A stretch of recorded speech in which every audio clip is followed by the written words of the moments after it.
Cuando escuchamos la palabra fidelidad, seguramente que todos tenemos en nuestra mente algunas ideas. Y si miramos hacia el reino animal, seguramente algunas de estas imágenes vendrán a nuestra mente. La fidelidad en el reino animal, imágenes muy hermosas, pero que seguramente si quisiéramos pensar en el animal que mejor identifica la fidelidad, seguramente estaríamos viendo o pensando en este animal, el perro. Al perro se le ha llamado el amigo fiel, por sobradas razones. Y aquí vemos precisamente este perro que tiene un amo que está impedido. Si ustedes ven, tiene un bastón de ciego. Se le llama a este perro un perro lazarillo porque ayuda a que su amo pueda caminar, pueda dirigirse sin peligro. Entonces, si nosotros pensamos en este animal, además de fiel, también podemos catalogarlo como un animal muy obediente y muy constante. Muy obediente y muy constante, además de fiel. Y es que hoy en nuestra reflexión vamos a hablar precisamente de estos tres aspectos en la vida de la iglesia. Hoy esta reflexión tiene este título de obediente, fiel y constante, que tiene que ver con esta carta de Apocalipsis en el capítulo 3, de los versos 7 al 13. Esta carta es la carta número 6, que ha sido enviada por Jesús o ha sido dictada por Jesús al apóstol Juan. Y esta carta tiene unas características también muy especiales que serán de especial bendición para las iglesias cristianas de hoy en día. Recordemos que el hecho de ser 7 las cartas que Jesús envía por medio del apóstol Juan a sus iglesias, podemos entender perfectamente que es una carta que va dirigida también a toda la iglesia universal de todos los tiempos. Es decir, que tiene un mensaje también para nosotros hoy. Pasemos entonces a mirar algunos aspectos importantes de la ciudad de Filadelfia. Pero recordemos antes que hemos visto la historia, las cartas anteriores, que son 5, que son las de Éfeso, Esmirna, Pérgamo, Tiatira y Sardis. Estas 5 cartas entonces se encuentran aquí señaladas y hoy vamos a ver entonces la carta dirigida a la iglesia de la ciudad de Filadelfia. Esta ciudad tiene también características muy importantes para que conozcamos y entendamos mejor este mensaje que Jesús le manda a la iglesia. Aquí vemos una imagen de las ruinas de la ciudad de Filadelfia. Estas imágenes entonces nos muestran, pues como todas las cartas anteriores y como toda la Biblia, está realmente fundada en hechos reales, no es una fábula. Muy bien, la iglesia que fue fundada allí en la ciudad de Filadelfia tuvo que vivir en un ambiente en el cual podemos tener presente los siguientes detalles. Esta ciudad era la más joven de las 7 ciudades que recibieron carta por parte de Jesús. Esta ciudad fue fundada en el año 189 a.C. por el rey Eumenes II, que era el rey de Pérgamo. Este rey Eumenes tenía un hermano que se llamaba Atalo II, y este joven, que era muy leal, muy obediente, muy fiel a su hermano, el rey, recibió entonces un epíteto o un sobrenombre que era el de Filadelfo. Filadelfo es un nombre griego que proviene de 2 raíces, filos, que es el amor familiar, y adelfos o adolfos es hermano. Esto quiere decir entonces el que ama a su hermano. Y precisamente por este motivo, cuando el rey Eumenes II quiso fundar esta ciudad en honor a su hermano, ordenó que se le pusiera este título, este nombre, Filadelfia, que quiere decir el que ama a su hermano. Esta ciudad está ubicada en una región muy rica para el cultivo, y principalmente allí se cultivaban las uvas, es decir, había muchas vides allí, era productora de vino, y por lo tanto, entre varios dioses que se adoraban allí en esta ciudad, también se adoraba al dios Baco, el dios del vino.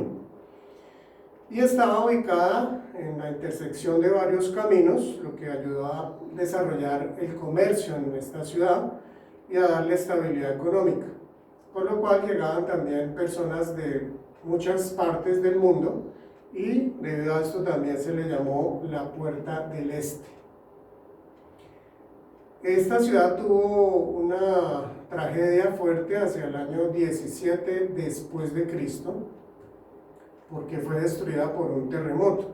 No fue el único terremoto que tuvo que sufrir, y por esta razón la gente decidió, después de estos terremotos, vivir a las afueras de la ciudad.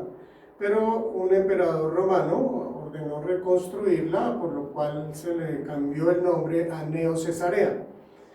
Posteriormente también este nombre, Neo Cesarea, fue cambiado cuando estaba gobernando el Imperio Romano el César Flavio Vespasiano, y se le llamó a esta ciudad Flavia. Pero ya en el tiempo en que el cristianismo se estaba desarrollando y fue fundada la iglesia, ya había recibido nuevamente su nombre original, es decir, Filadelfia. Pero también hay que tener presente que en la ciudad había un grupo importante, significativo de judíos, y estos judíos menospreciaban mucho a los cristianos, eran motivo de burla para ellos. Ellos afirmaban que esto era simplemente una secta, la secta de los cristianos, y que eran realmente algo motivo de burla, y que no valía la pena realmente prestarles atención. Bueno, entonces pasemos a ver las cartas, la estructura de esta carta de la iglesia de Filadelfia, y recordemos estas dos primeras que aparecen aquí, que son Tiatira y Sardis. Si bien estas no son las únicas anteriores, pues ya sabemos que hay otras, en total 5. Tiatira tenía esta estructura que vemos acá, y a diferencia Sardis tiene simplemente que la censura o el pero aparece antes del reconocimiento que Jesús le hace a la iglesia. Pero en esta carta que hoy estamos viendo, que es la iglesia de Filadelfia, tiene una característica especial, que es que no tiene un llamado de atención o una censura o un pero, sino que después de la presentación ya viene el reconocimiento de Jesús, luego la promesa y luego la fórmula.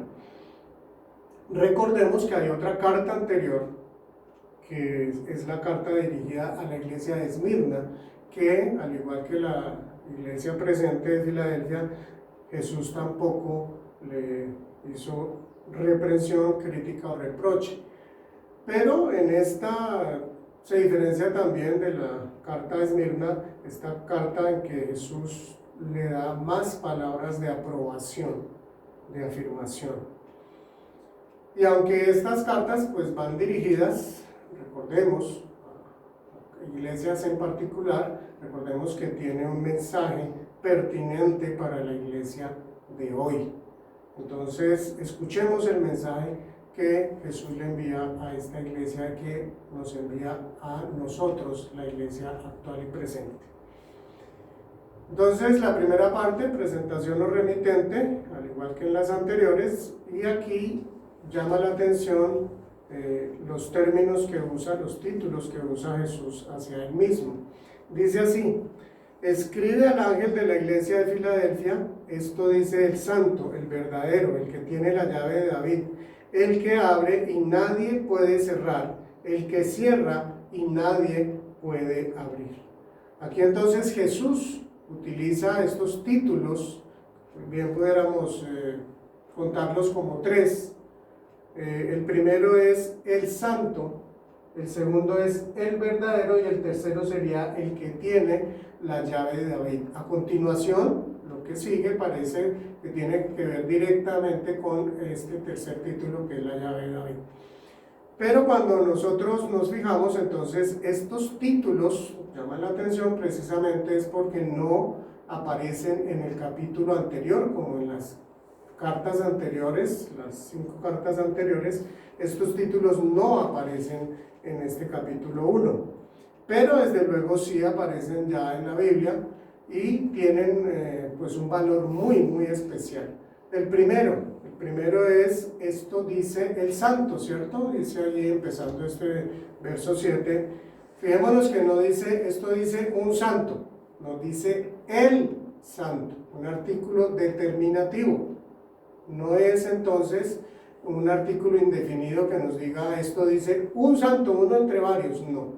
Y miremos que aparece también santo con S mayúscula, se está refiriendo entonces a Dios mismo. Este fue el título o ha sido el título usado para Dios que tiene la mayor relevancia en toda la Biblia. Él es el santo, Dios es el santo y recordemos que incluso también se dice santo, santo, santo. El profeta Isaías, por ejemplo, utilizó este término, el santo de Israel, y lo usó algo más de 25 veces en su libro. Así que aquí Jesús usa este título para él mismo. Es otro de los tantos argumentos por los cuales podemos afirmar tranquilamente Jesús es Dios. Además recordemos allá en Lucas 1:35 cuando el ángel le habla a María y le dice que Dios la ha llamado para que sea la madre de su hijo. Allí en Lucas 1:35 le dice el ángel Gabriel a María, al santo niño que va a nacer lo llamarán Hijo de Dios. Al santo niño también entonces está usando este título para Jesús. Y en Marcos 1:24 también hay una situación muy particular, y es que en una sinagoga el demonio que tenía poseído a un hombre, al ver a Jesús le dice, yo sé quién eres tú, el santo de Dios. Eso lo encontramos en Marcos 1:24. Este demonio entonces lo reconoce como el santo de Dios. Muy bien, el segundo título que aparece aquí es el verdadero, es el título que usa entonces Jesús, que no aparece en el capítulo 1, pero dice entonces el verdadero también, no, fíjense que no dice un verdadero, es el verdadero, es el único verdadero. Recordemos que Jesús en Juan 14:6 se identifica, él mismo le dice a Tomás, ante una pregunta, le dice, yo soy el camino, la verdad y la vida. Así que Él es el verdadero, porque Él mismo es la verdad. Él es Dios, Él es la verdad plena y absoluta. Y en otra ocasión los fariseos y los herodianos, allí en Marcos capítulo 12, verso 14, se dirigen a Jesús con intenciones de tenderle una trampa, pero ellos mismos le dicen reconociendo el tipo de ministerio que Jesús estaba desarrollando. Dicen así, viniendo ellos, es decir, los fariseos y los herodianos, le dijeron, maestro, sabemos que eres hombre veraz y que no te cuidas de nadie, porque no miras la apariencia de los hombres, sino que con verdad enseñas el camino de Dios. Esto decían los mismos enemigos de Jesús. Bien, entonces pasemos a este tercer título que dice, el que tiene la llave de David. Y a continuación dice, el que abre y nadie puede cerrar, el que cierra y nadie puede abrir. Entonces está hablando de la llave de David. ¿Por qué está usando este título? Miremos esta imagen que nos recuerda es al rey David y aparece allí una llave. La llave de David es el símbolo de autoridad de un rey. En el caso de David y cualquier otro rey, podía determinar quién ingresaba o quién no ingresaba a la ciudad. Él podía impedirle a quien él quisiera que fuera recibido en su ciudad, porque él era el rey.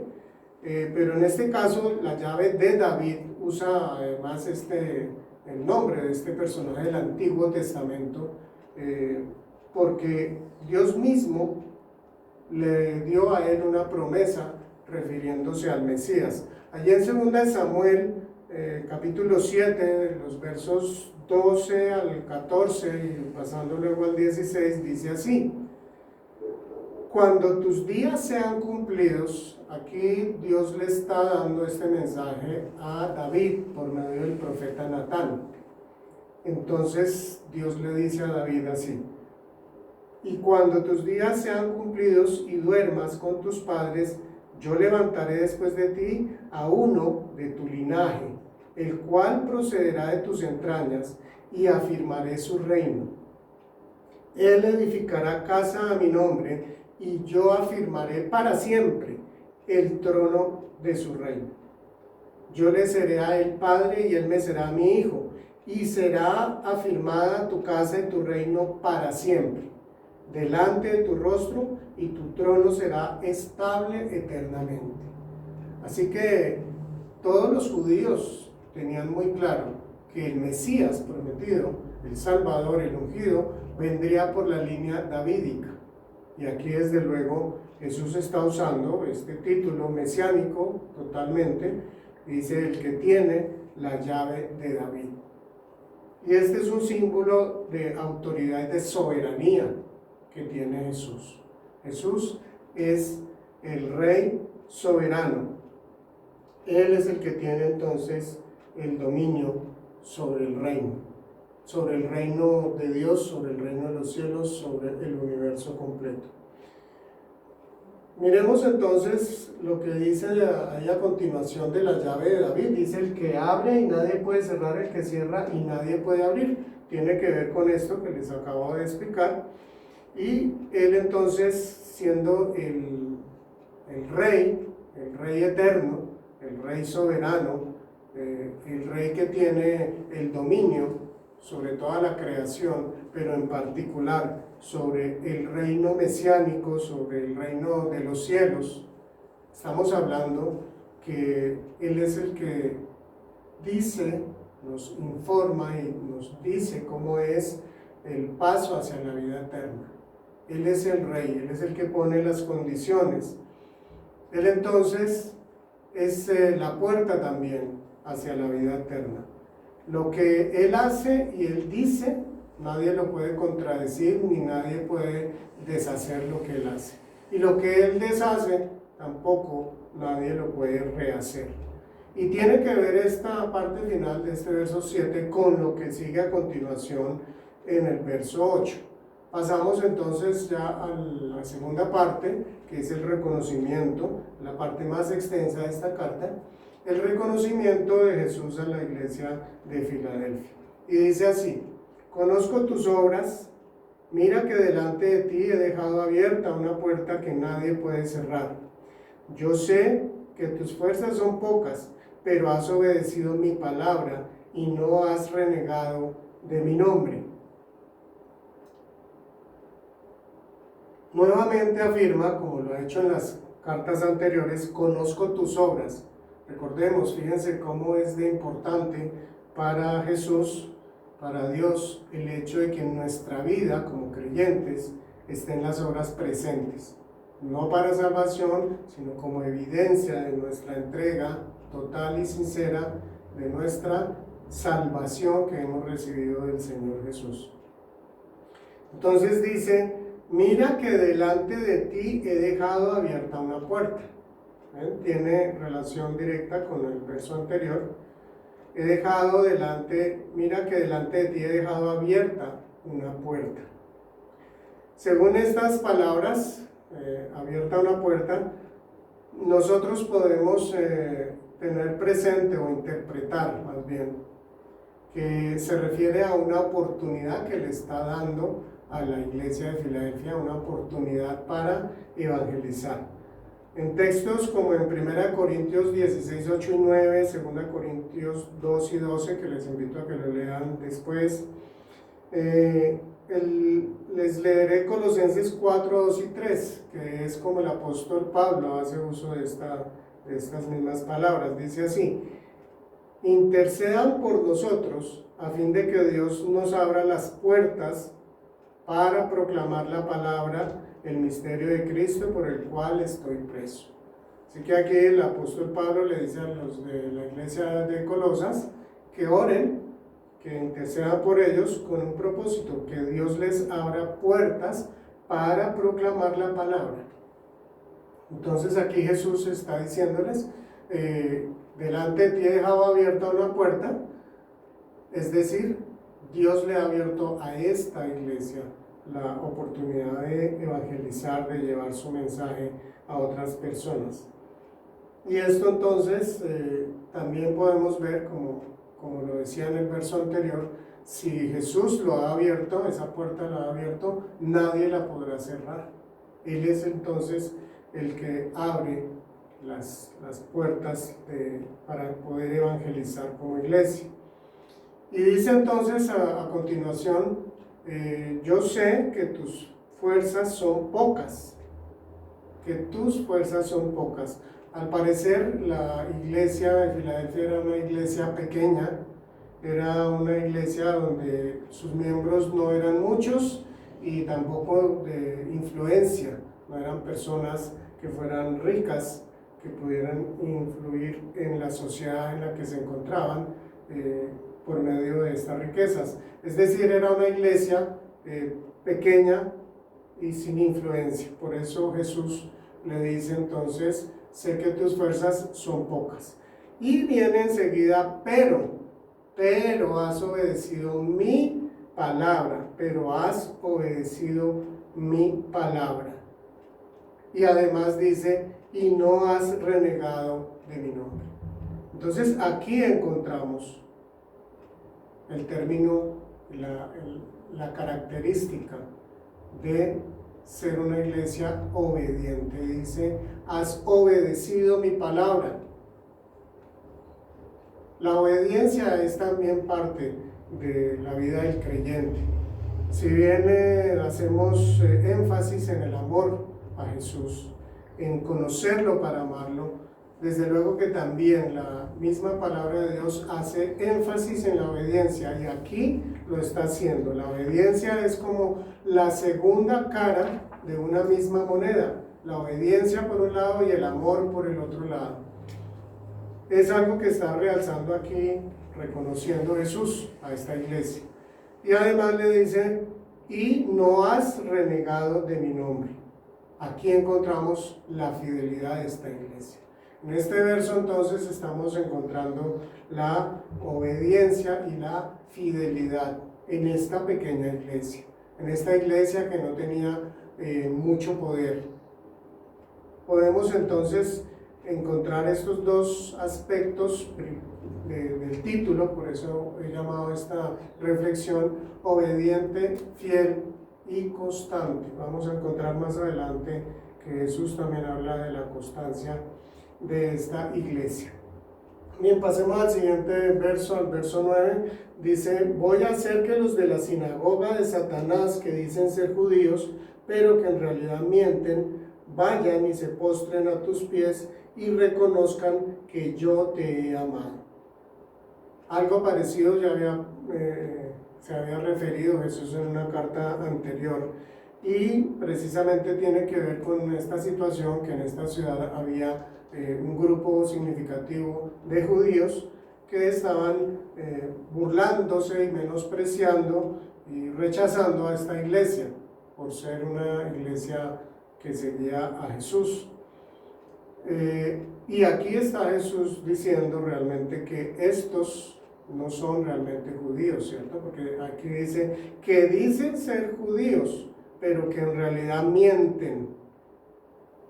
Y recordemos en Juan 8, 39, 40 y 44 una situación, un enfrentamiento que Jesús tiene con los maestros de la ley, y entonces dice en el 39, los maestros de la ley, nuestro padre es Abraham, replicaron. Entonces Jesús les contestó, si fueran hijos de Abraham, harían lo mismo que él hizo. Ustedes en cambio quieren matarme. Ustedes son de su padre el diablo, cuyos deseos quieren cumplir. Así que por muy judíos que fueran ellos, Jesús les está diciendo que son hijos de Satanás. Y en este caso está diciendo Jesús que este es un grupo que son de la sinagoga de Satanás. Es algo muy fuerte que Jesús está diciendo, pero que también corrobora situaciones anteriores. Incluso si recordamos Juan el Bautista, cuando estaba empezando su ministerio y estaba bautizando en el río Jordán, dice que cuando vio que llegaban fariseos y saduceos, él les decía: raza de víboras, no piensen ustedes que porque tienen como padre a Abraham ya pueden estar tranquilos, porque Dios puede hacer que de estas piedras surjan hijos de él. Entonces, este es un tema bien interesante, bien importante. No por ser judío, genéticamente hablando, se es judío. Lo que dice el apóstol Pablo en Romanos 9:6, dice así: no todos los que descienden de Israel son Israel. Y más adelante en Romanos 2:28-29 dice: lo exterior no hace a nadie judío, ni consiste la circuncisión en una señal en el cuerpo. El verdadero judío lo es interiormente. Y la circuncisión es la del corazón, la que realiza el espíritu, no el mandamiento escrito. En Isaías 60:14 dice, hay un texto que tiene que ver con esta segunda parte de este verso 9, porque dice: yo haré que en realidad, que vayan y se postren a tus pies y reconozcan que yo te he amado. Voy a hacer que vayan estos judíos y se postren a tus pies. Sorprendente, uno dice, bueno, pero ¿cómo así? O sea, que Dios va a hacer que estos judíos vayan y adoren a estos creyentes. No, este texto que les voy a leer nos ayuda también a entender.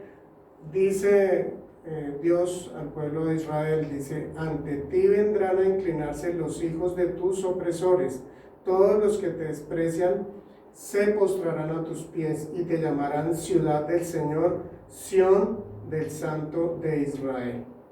Así que Jesús está diciéndole a esta iglesia de Filadelfia: estos que dicen ser judíos, estos que creen que son hijos míos, voy a demostrarles, voy a hacer que ellos entiendan que realmente mis hijos son ustedes. Ustedes son realmente el Israel que yo he querido siempre. Ustedes son mis hijos. Así que Jesús lo que iba a hacer es lo que aparece también en Jeremías 31:3. Les iba a hacer ver: yo te he amado, pueblo mío, con un amor eterno, con amor inagotable te acerqué a mí. Que realmente Jesús con su iglesia tiene esa cercanía, ese amor especial, ese amor eterno. Pasemos entonces al siguiente versículo, el 10 y posteriormente el 11. Dice así el 10: ya que has guardado mi mandato de ser constante, yo por mi parte te guardaré de la hora de tentación, que vendrá sobre el mundo entero para poner a prueba a los que viven en la tierra. Y luego dice: vengo pronto, aférrate a lo que tienes, para que nadie te quite la corona. En el 10 empezando: ya que has guardado, es decir, en consecuencia, como resultado, a que has guardado mi mandato de ser constante. Y aquí aparece entonces esta tercera cualidad de esta iglesia, la constancia. Ellos habían entonces obedecido al Señor, habían sido fieles y habían sido constantes. Y en consecuencia de esto es que dice Jesús: yo por mi parte te guardaré de la hora de la tentación que vendrá sobre el mundo entero. Esta palabra tentación también ha sido traducida como prueba. Es decir, que podemos leerlo: yo por mi parte te guardaré de la hora de la prueba que vendrá sobre el mundo entero. Entonces Jesús está hablando aquí de una prueba que Él va a permitir, que va a llegar sobre el mundo entero, con un propósito: para poner a prueba a los que viven en la tierra. Así que Jesús permite pruebas en la vida del ser humano para, como dice aquí, para poner a prueba a los que viven en la tierra. Él quiere, de alguna manera, que nosotros reflexionemos en nuestra propia vida, cómo estamos viviendo nosotros. Las pruebas no tienen un propósito de destruir, tienen un propósito en las manos de Dios, tienen un propósito de edificar, de fortalecer, porque Dios es un Dios de vida, no un Dios de muerte. Muy importante por esto cuando estamos pasando por pruebas que estemos con nuestros ojos puestos en Dios. ¿Por qué? Porque solamente así podemos nosotros salir adelante. Así que este mensaje también tiene mucha relevancia en el día de hoy, con la situación que estamos viviendo a nivel mundial. Termina luego aquí esta parte con el verso 11 donde dice: vengo pronto, aférrate a lo que tienes para que nadie te quite la corona. Está diciendo vengo pronto. Este vengo pronto también puede traducirse como vengo de forma inesperada, vengo de forma rápida.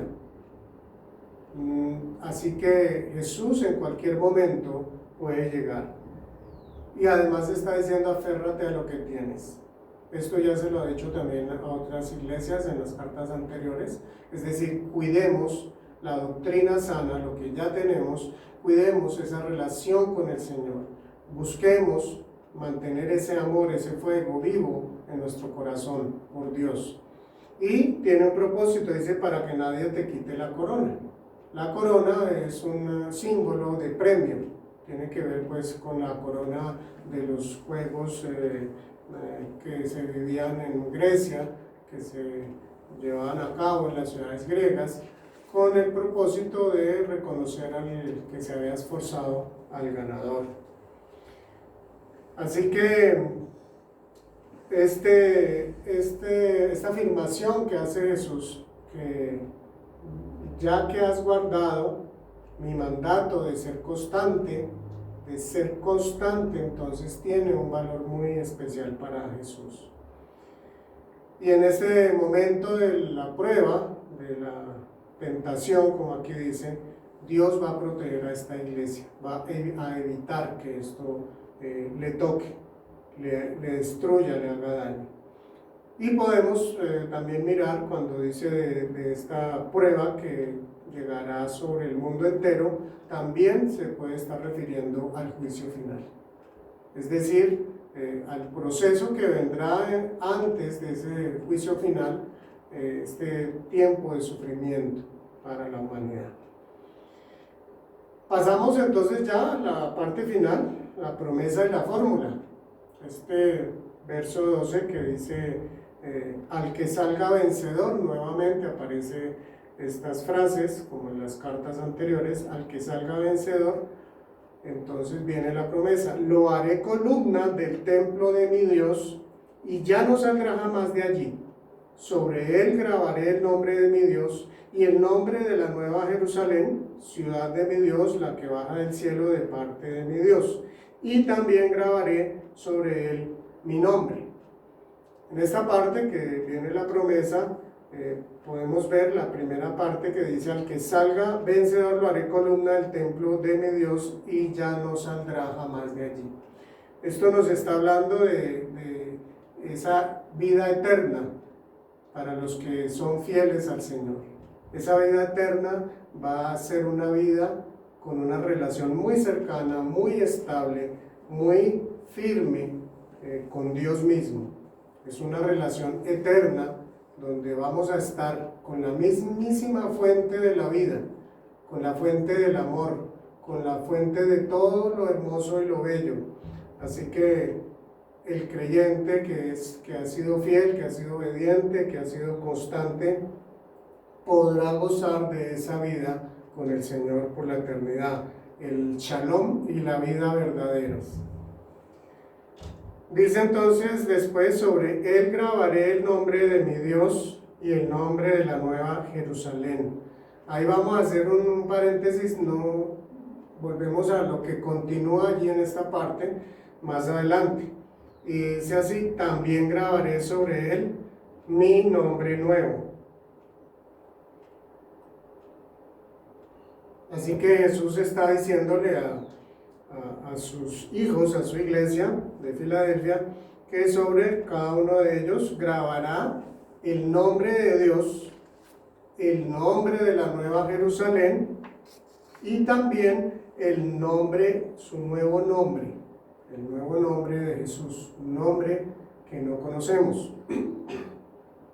Y este grabar el nombre tiene un símbolo, un significado de ser pertenencia de Dios.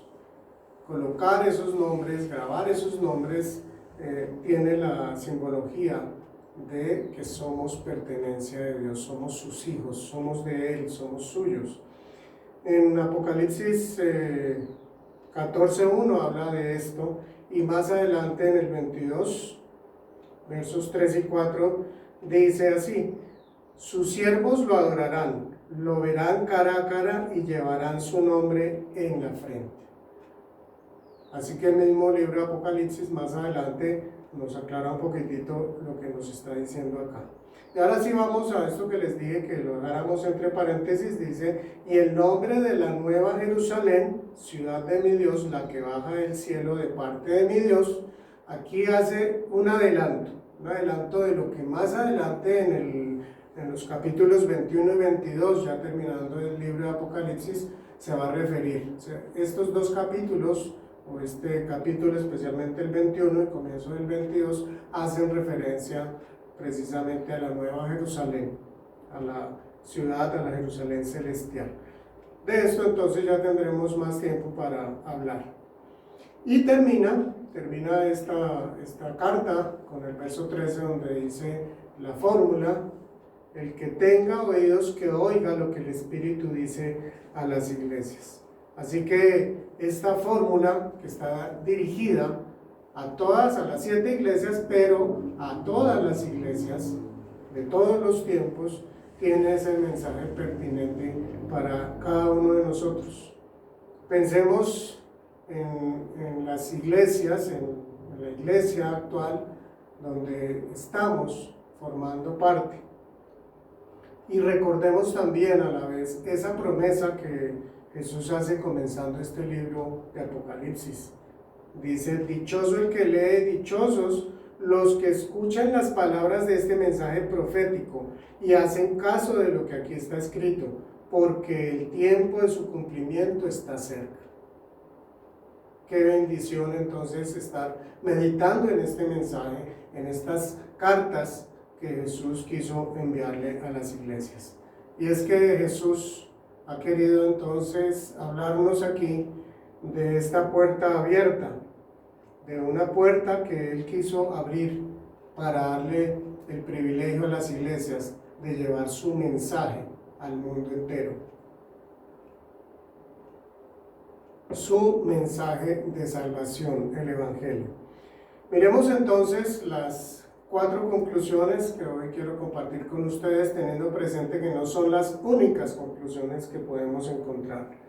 La primera dice así: el verdadero poder de una iglesia no está en su tamaño ni poder económico, sino en Cristo.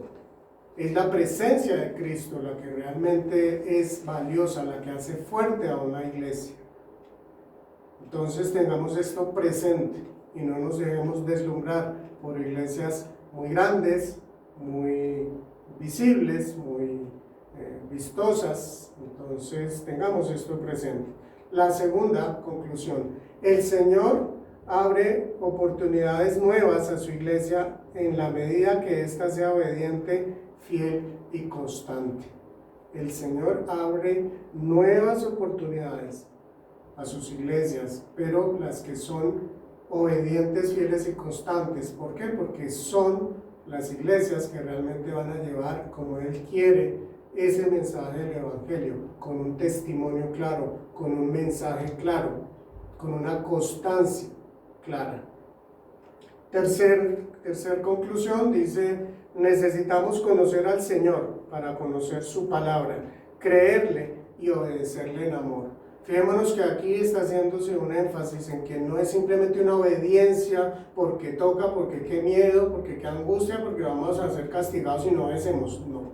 Ese no es el enfoque del Señor Jesús. Siempre estuvo presente el amor. Así que si tú le conoces, si yo le conozco al Señor Jesús, yo seguro que lo amo, porque Él es digno de todo mi amor, por todo lo que Él hizo por mí, por el sacrificio en la cruz para darme la vida eterna sin que yo lo mereciera. Entonces esa actitud mía de amor hacia el Señor es la que a mí también con gozo me lleva a permitir una obediencia gozosa, una obediencia con una disposición clara. La cuarta y última dice entonces: seamos obedientes, fieles y constantes en la fe. Así que mi amigo, mi hermano, quiero invitarte a que mires estas reflexiones, estas conclusiones, esta carta, que primeramente sea para bendición de nuestras vidas, pero también para bendición de las iglesias, de nuestras iglesias, y asimismo entonces llevemos nuestra relación con el Señor de una manera obediente, de una manera fiel y de una manera constante. El Señor te bendiga.